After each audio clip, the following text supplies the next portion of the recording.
Hello, everybody, and thank you for joining the webinar. Hopefully you guys are all enjoying your pizzas.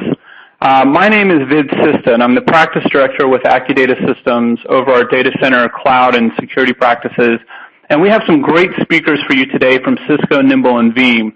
And they'll be here to provide some more in-depth details on the solutions that we're going to talk about today. But first I want to talk a little bit about why this topic is so relevant. One of the interesting trends that we're seeing over time is that the more connected we get through technology and the more information that we can share through the internet and mobile devices, the more complex the IT world is becoming. Back when we dealt with mainframes and dumb terminals, the world was much simpler. But the advent of distributed computing and then the internet introduced new challenges for IT. And then BYOD and cloud computing and the Internet of Everything continues that trend. And I don't really see us ever going back to those simpler times. So the world is constantly getting more complex, but at the same time, as IT professionals, we're being asked to do more with less. And that's a real challenge.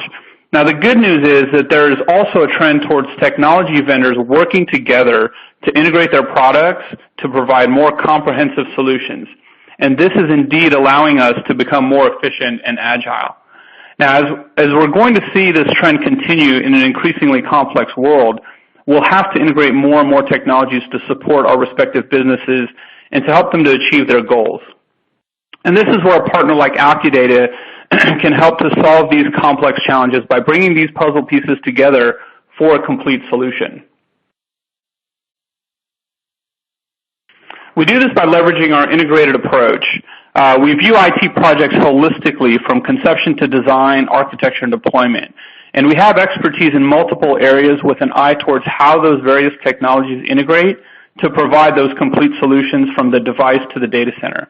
In the data center and the cloud space, we help customers deliver applications securely to their end users wherever they work.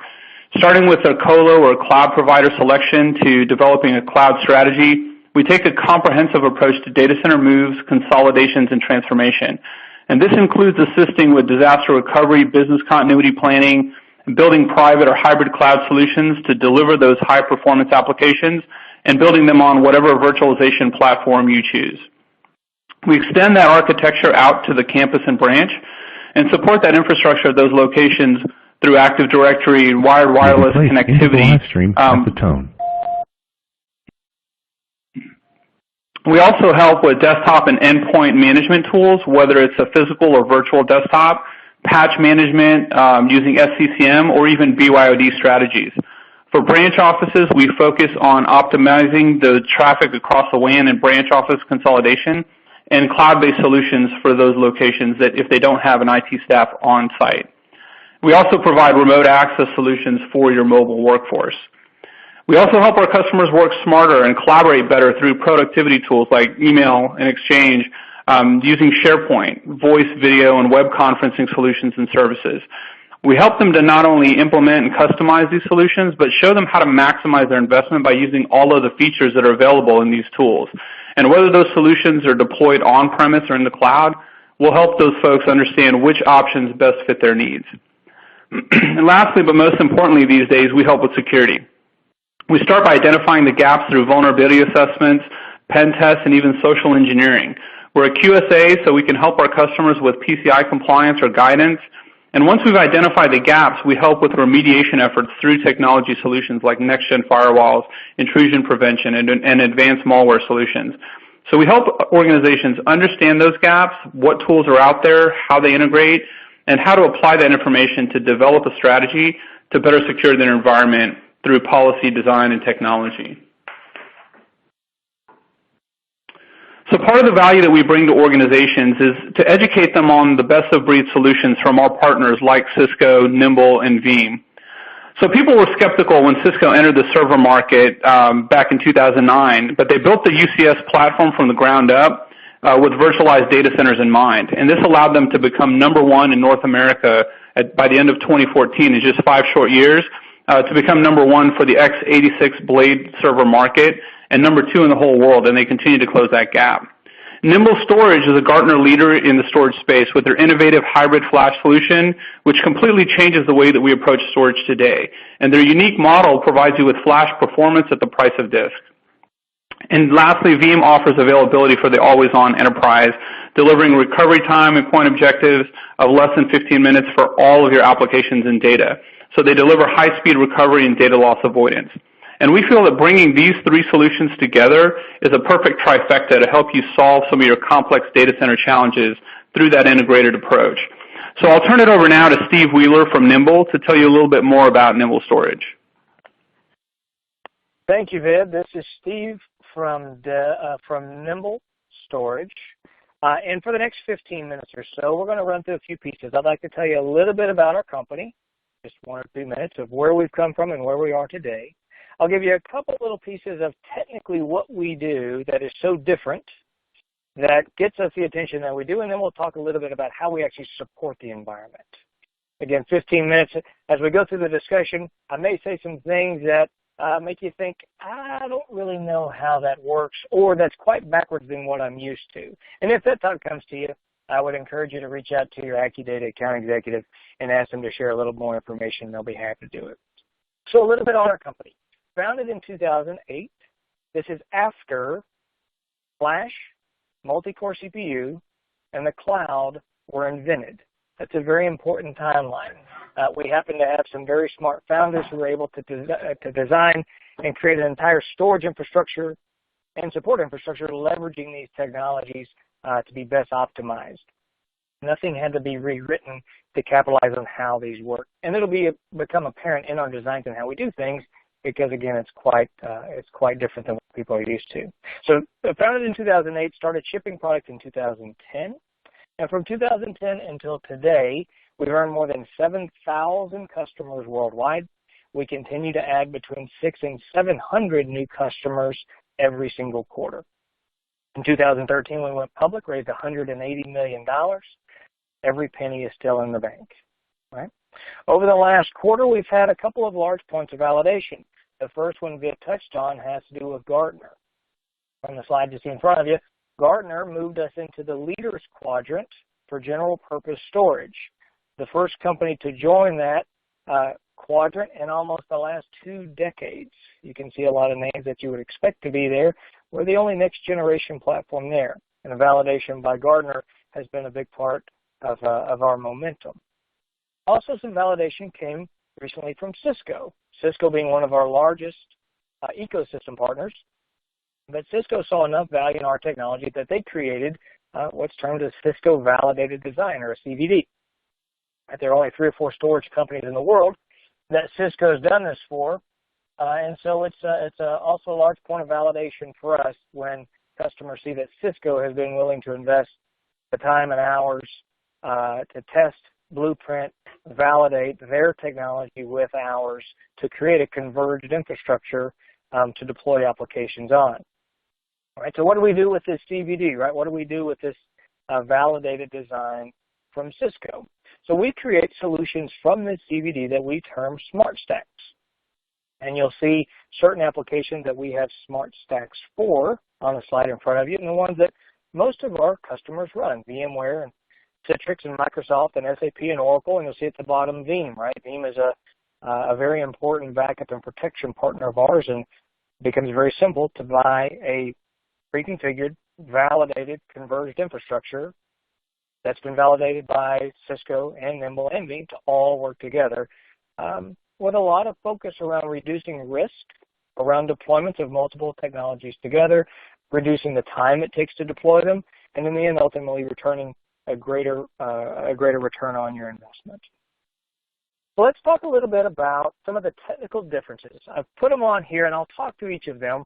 And these are the parts when I describe them, we tend to get some questions like, I don't understand how you do this. This is backwards. So again, if you have those, certainly feel free to go to your AccuData account executive, and they can get the people to answer. But the first one has to do with simple hard drives. Right? And hard drives for us, for Nimble, only hold data. Has nothing to do with performance. And I'll say it this way, right? If you have a Nimble array, say you start with a Nimble SAN and it's 3U inside, that Nimble array can deliver up to 125,000 IOPS on a 50-50 read-write split using 12 7,200 RPM drives and 4 SSD. 125,000 I/O with 12 7200 drives and 3 USBs. Now, to come at it from a different angle would be if I change those 7200 RPM drives to 10K or 15K drives, your system will not go any faster. If I add another 500 spindles to a Nimble array, all it does is give me the capacity associated with those 500 spindles. It does not make me go faster. Because guess what? Hard drives, they're really good at storing data. They're not really good at performance. Multi-core CPU and flash are, right? So when we design a system with all of these technologies available, we make the conscious decision to let hard drives do what they're really good at, which is store data, but I'm going to leverage other technologies for performance metrics. Okay. Now, the next one, compression. If you've been around the storage world for the last 2.5 decades and have been part of a planning session for an application that had any level of high transactions, it was typically recommended not to compress high transaction databases because the overhead associated would impact performance. And that was a true statement. In our world, just the opposite is true. In our world, compression is actually an accelerator. And I'll say it differently. If you turn compression off, you will go slower. And these are big compression rates. These are SQL compression rates in the 180, 200, 250%. Oracle sometimes even higher than that. Right? Compression rates that are through the roof, but the compression actually makes us go faster. Again, quite backwards than what most people are used to, but it's the way the system functions. Now, the last part, predictive and analytical-based support. Right? So we've actually developed a platform called InfoSight. It's a cloud-based analytics platform that every Nimble array in the world connects to and reports metadata into. And every Nimble array reports more than 30 million data points per day per array into InfoSight so that we can see a massive amount of data of how our systems are working. Of course, we don't see any of your actual data. This is just metadata off of our array. Things like sensors off of the hard drives and logs off of power supplies and reporting on volume capacities, all the stuff that you need to maintain storage. So we ingest this data into InfoSight, and we do a number of things with it, right? One, we crunch the data and then present it to you in a way that's consumable. But we're also using this data to predict when things will happen in your array, right? So much so that because we can see into everyone's environments and when things happen, determine what caused them, we are able to predictively and automatically open more than 90% of every trouble ticket that gets opened for a Nimble storage array by InfoSight. Meaning that InfoSight is monitoring the system, sees that it's going to have a problem, and it opens a ticket before the problem actually happens. And then more than 80% of the time, InfoSight can either solve the problem itself or determine the problem and message to you as a customer exactly what you need to do to solve the problem, and then close it automatically. So there will be times as a Nimble owner when you leave the office at 5, and then a case will be opened, it will be diagnosed, it will be resolved, and it will be closed before you even come back into the office. It's pretty unbelievable stuff. Now, think about this. Most environments have some level of virtualization in them, VMware being the largest and Hyper-V being the other, right? But there's many others. But in all, the same way that I collect metadata off of the storage array, I also can collect the same top-level data out of vSphere. And I correlate it now with your storage data. So wouldn't it nice to be able to see one instance where when a user calls you and says, this thing is running slow, that I could see my storage latency as it relates to reads, storage latency as it relates to writes. I could see latency related to the physical VMware host. I could see latency related to the network that connects them all to quickly help me determine where the root cause is coming from, because it may not be storage at all. But because I have connectivity into VMware, I can at least present it to you so that you can see all of it. So that's been a very brief summary of some of the things we do different, how we help support those things, and then how we help you as a customer keep the environment healthy and running clean. Again, it's driven us to more than 7,000 customers in only 5 short years, and I would encourage you that if you have questions about any of it, again, go to your AccuData account executive, and they would be happy to engage us. Cisco, I'll go ahead and turn it over to you now. Perfect. Thanks, Steve. So my name is Richard Nitz. I'm a consulting systems engineer with Cisco. And what I would like to talk to you about now is Veeam availability on the Cisco UCS C3000 series server. And I also have Jason Accord with Veeam to talk about the Veeam piece of it as well. So to begin, what I want to have everybody understand is that the Veeam and Cisco relationship has been around for well over 5 years now. We've obviously seen a lot of growth over the years, and that growth has been pretty substantial. And we've seen in the last several years in the upwards of over 40% year-over-year growth. Now what that means from our perspective is that the number of Veeam sockets deployed on UCS has actually reached north of about 78,000 as of 2015. And we hope to have even bigger growth here in 2016.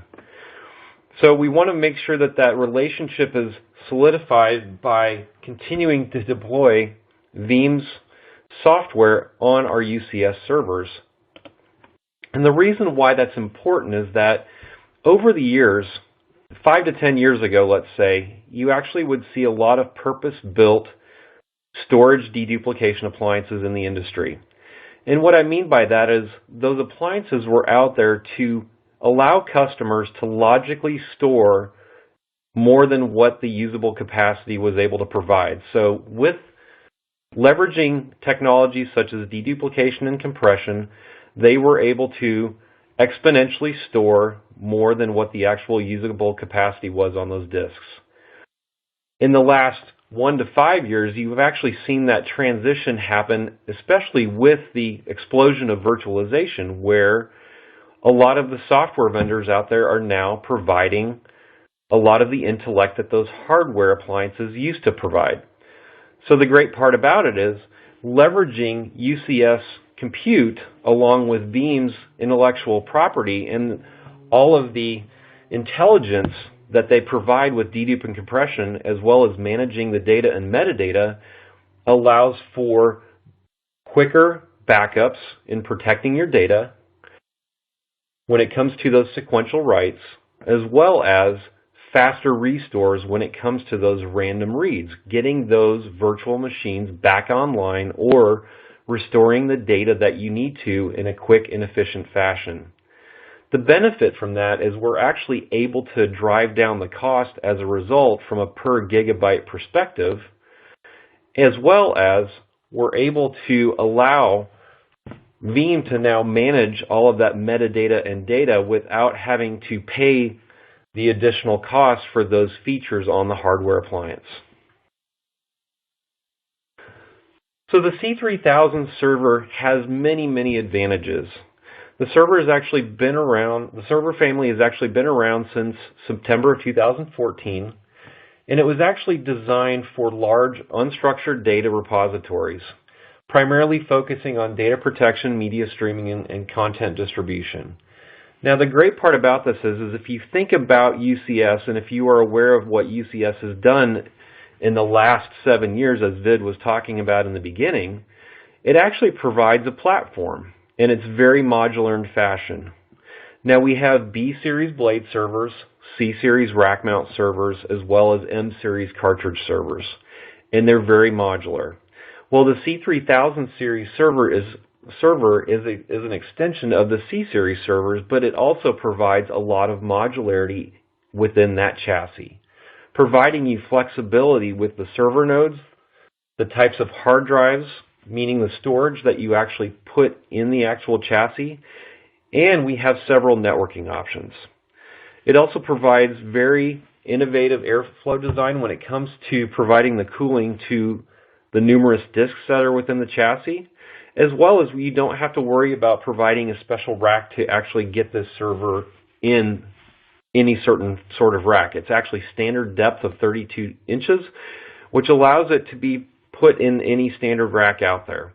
Now, the connectivity options are some of Cisco's best that we have. We've actually got VIC 1227s in our 3160 chassis, as well as 1300 series VICs in the 3260 chassis, and I'll go into those in just a little bit.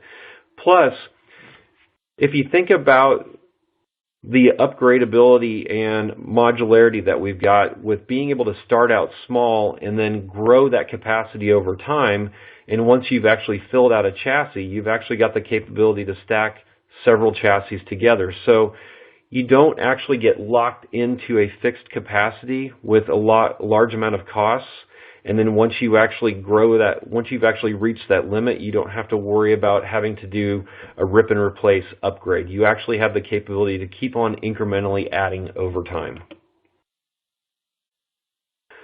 So the model line is what we have here in front of you. You've actually got the C3160 server on the left and the C3260 server on the right.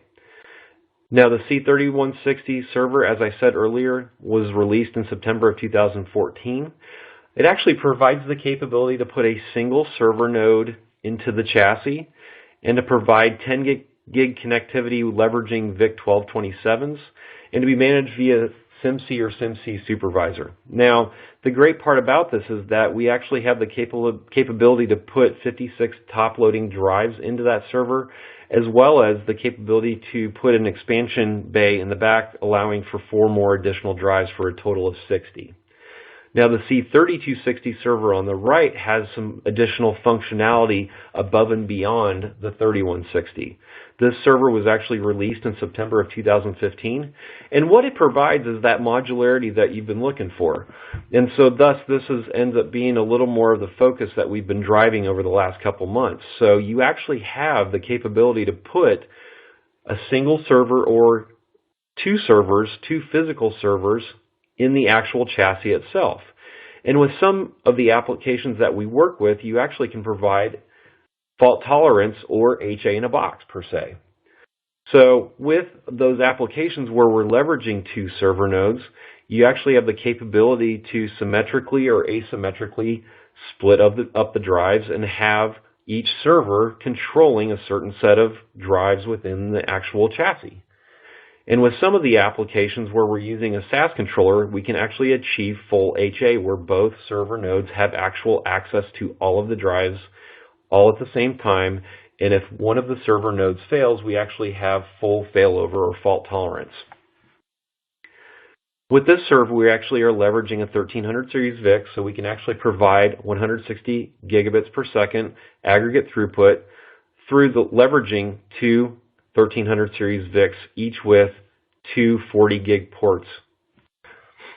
And then we actually have the capability to manage it with SIMC supervisor, and here in a few months, probably closer to the May to June timeframe, we'll actually have a release of UCS Manager that will be able to accommodate these servers. So you will be able to take that UCS Manager that's already in place and then upgrade it.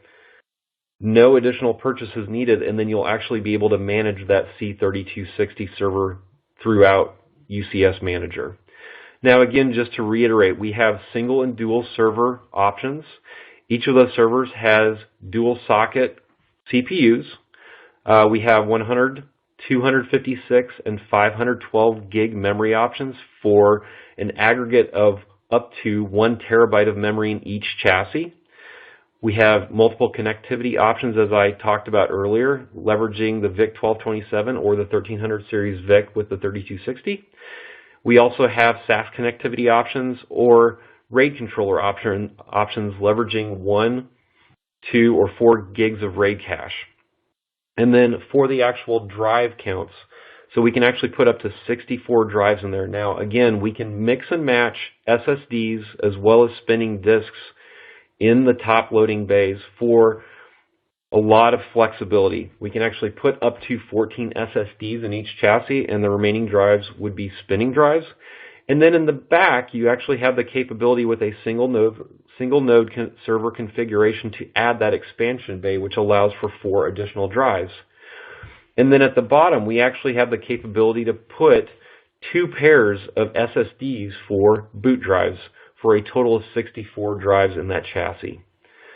From a connectivity standpoint, we're using the latest and greatest SAS3 for 12 gig connectivity to those drives.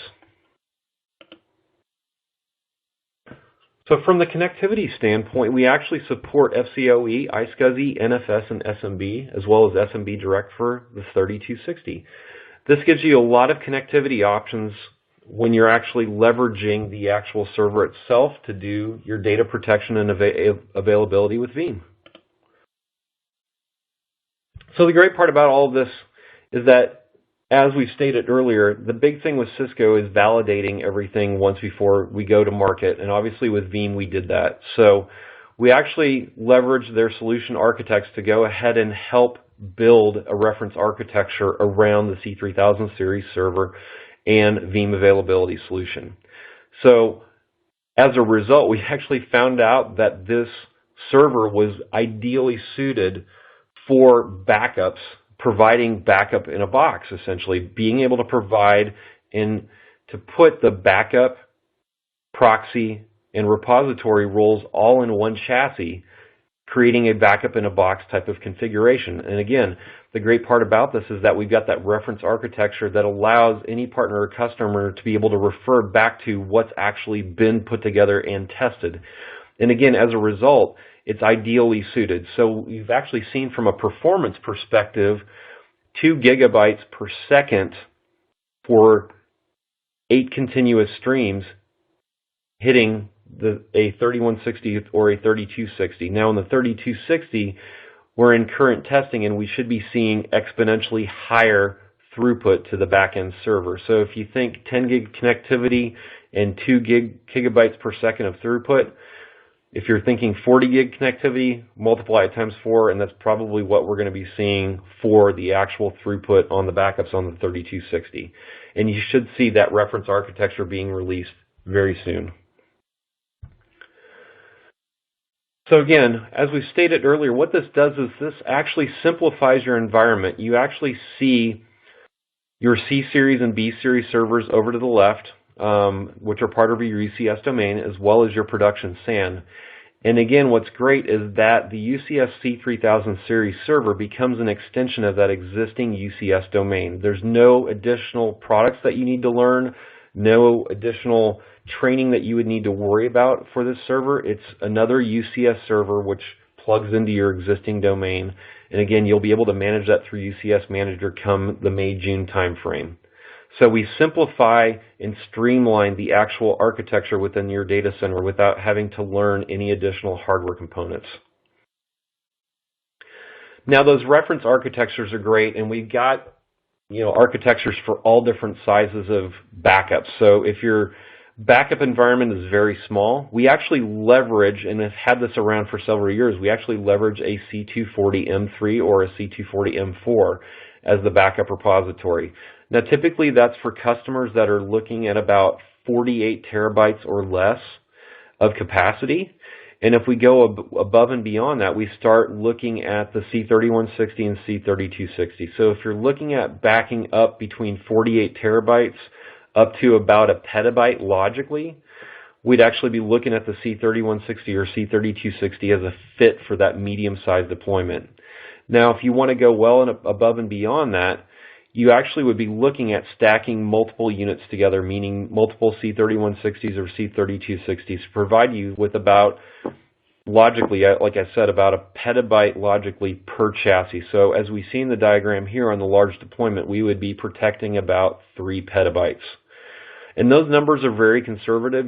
You could see those go well north of that, but from a sizing perspective, that's what we have for our reference architectures and what we have for the sizing there. So now that we've talked about the actual hardware itself and the C3000 series server, what I'd like to do is pass this on to Jason Accord over at Veeam to talk about the actual Veeam software itself. Perfect. Thank you, Richard. So, yes, we're going to be talking about Veeam, but no, we're not going to stop talking about Cisco or Nimble because from a virtualization standpoint, that's really where Veeam fits in. And once you start talking about the backup of virtualized servers, that's obviously a natural fit once you start bringing in Nimble and Cisco into the equation. So we're going to continue to talk about that, but yes, we're going to talk a little bit about Veeam, how we work, what we do, even some of what we don't do, and we'll go from there. Hopefully we'll drag some questions out of the audience as well. So a little bit about backup and replication. So yes, we are a hypervisor-centric backup solution, meaning that if it's a VM, we back it up. So from a process perspective, how we back up those VMs, we are taking an agentless approach. So yes, we are gathering entire images of servers when we back them up. Yes, we do incremental runs. Yes, we leverage change block tracking to get really fast incremental runs. And not only that, our solution is a very scalable solution. So from a Cisco Nimble Smart Stack perspective, yes, you may be talking about enterprise, large enterprises. So yes, we are an absolute good fit there. Outside the scope of that, we are still a good fit. The reason being, Veeam Backup can scale however you wish. Prime example, Richard's already talked about the scalability of the C3000 series, the 3260 specifically, but that can scale. So by default, we can scale along with it because something like the C3000 is what we're going to be using to place our backups. Likewise, when you start talking about Nimble, can Nimble scale? Absolutely, they can scale. So likewise, when you start talking about the pieces and parts of Veeam, from a scalability perspective for faster backups, tighter backup windows, we can scale just fine there too. So that scalability is, from our perspective, is from Nimble's perspective and as well as Cisco's perspective. From a recovery perspective, we've got a lot up our sleeve. And the next slide I'm going to go through outlines just a fraction of what we can do. We'll touch high level and kind of talk about application items, how they work, what they look like. But no, from a Veeam perspective, it is all about speed. Something else is all about is it's been backed up, but can you restore it? Has it been verified that it is recoverable? Or are you just flying on a wing and a prayer? That's not the way we do things. There's functionality specifically that we're not really talking about today, but it is baked into our software to ensure that is the case. That technology, for what it's worth, is called Sure Backup in Virtual Labs. So that's built in, and that's something that we take very seriously. Backup versus replication. It is a two-in-one tool. And don't forget, backup and replication do two separate things inside of one product. From a backup perspective, we do the obvious of back up the VMs. During that process, they get compressed, they get deduplicated, a lot of great other things we're not talking about today. But on the flip side of that, when you start talking about replication, you're talking about host space replication from host A to host B, giving you true DR. And like I said, we're going to talk about granular recovery, and I'm not going to talk about it. I kind of want to show it to you. So here's exactly what it looks like. In the very first JPEG you see in the background, you see a lot of bullet points or radio buttons on the left-hand side. That's specifically, they say instant VM recovery, entire VM recovery, VM file level recovery, Windows file level recovery, Linux file level recovery. To us, it doesn't matter. We've backed up the entire VM, therefore, whatever random scenario you need when it comes time to recover, we can do that. Likewise, when you start talking about granular recovery, the option that you see in front of you is from a Microsoft Exchange server. So literally the process to restore an item out of Exchange server, first of all, is not a complicated one. You're seeing literally you're almost seeing all the steps. I'll fill in some gaps. But to do a file level recovery, do an application item recovery, it's all the same. You're going to pick the server that got backed up from a particular point in time, and those are the gaps. After that, you see all the other steps. Prime example is on Exchange, like I was talking about. If you want to open up your Exchange server database, you can. You initiate an application item recovery, choose Exchange, choose a server from the point in time, and it opens it up for you. So these utilities is not just Exchange, it's Active Directory, it's SharePoint, SQL Server, Oracle servers, Oracle databases, obviously, and really any other application. That virtual lab functionality I spoke of on the last slide, that can be leveraged also for granular recovery from anything, not just Microsoft or Oracle applications. It could be a homegrown application that nobody in their right mind is going to write a custom application for. We technically can do it. So that's a little bit of a glance of how we restore things and some of the options while we do the restores and processes behind it. So we talked about us being an agentless solution. So hypervisor agnostic from a perspective, it's VMware and Hyper-V. So from a versioning perspective, there's not a lot to know, to be quite honest. From a VMware perspective, it's 4.1 and later. So yes, that is vSphere 6. From a Hyper-V perspective, it's 2008 R2 or greater, so encompassing 2012, 2012 R2, and yes, when Hyper-V 2016 comes out, yes, we'll support that. It's not out, so obviously speaking, we don't support it. A quick glimpse from an architectural perspective, this is us. The backup server is the machine in which you install Veeam. Hypervisor is pretty obvious stuff. Production storage, if you have a Nimble array, that's where the VMs live, all on the Nimble. From there, we pick them up, wrap them up. On the right-hand side, you see a backup repository.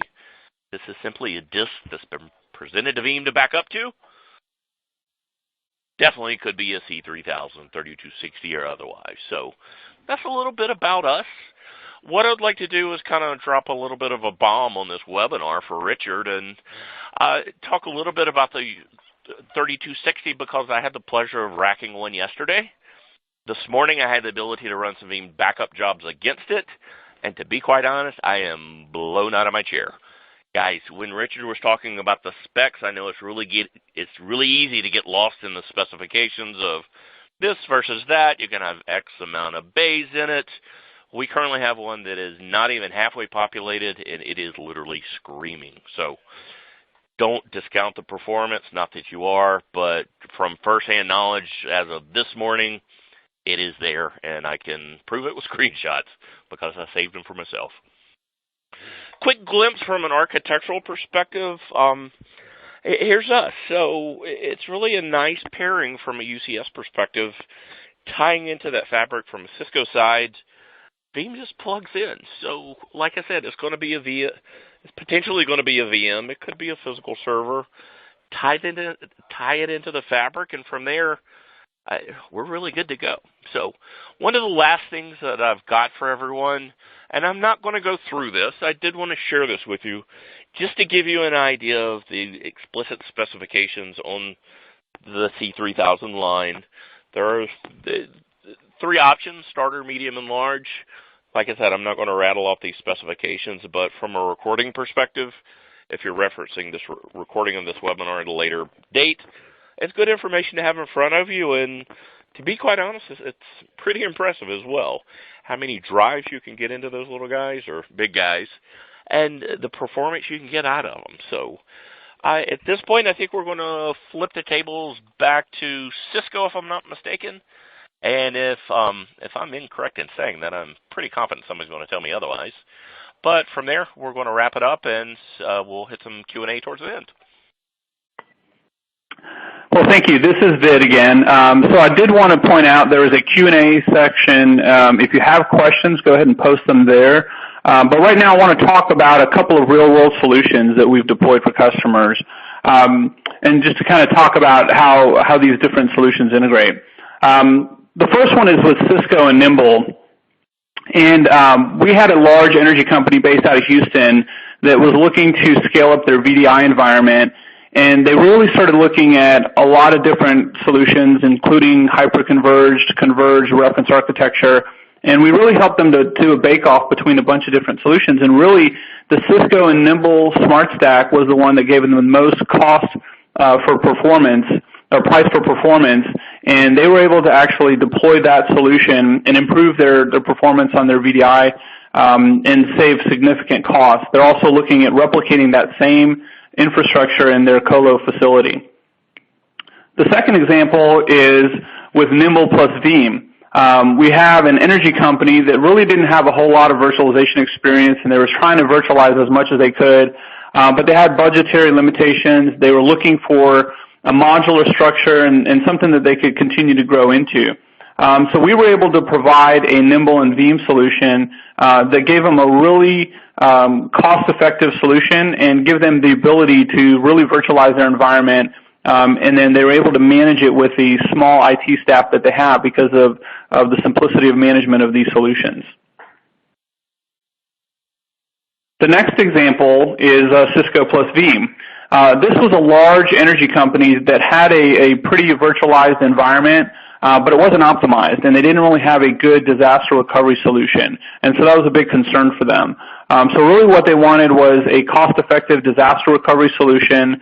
They wanted it optimized, and they had a large amount of end users that really depended on this environment being up and running. They couldn't afford the downtime. So we were able to provide a more stable, consistent environment for them.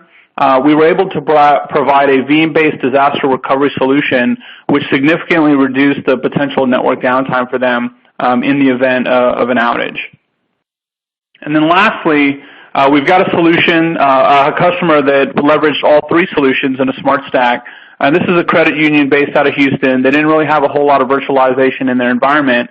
And we were able to provide a smart stack using Cisco, Nimble, and Veeam to be able to increase the number of applications that they could run on that environment, being able to provide high performance as well as a consistent user experience, and then also being able to reduce some of the operational complexity and some of the security gaps that they had.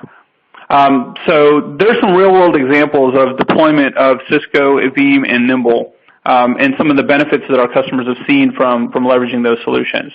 So right now I'm going to go ahead and open it up to questions. So if you do have some questions, go ahead and submit those. It looks like we do have a few questions already. I'm going to go ahead and read those off and let our presenters answer those for us. So the first question looks like this is for Veeam, for Jason. What are all the different flavors of hypervisors that you support for Veeam?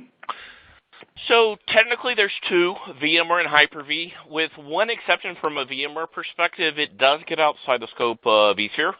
So is ESX, ESXi, and as well as vCloud Director. Latest and greatest version of Veeam does support the latest and greatest vCloud Director. So heads up on that. Okay, great. The next question I see here, it looks like it's for Nimble. So Steve, how large can a Nimble system scale?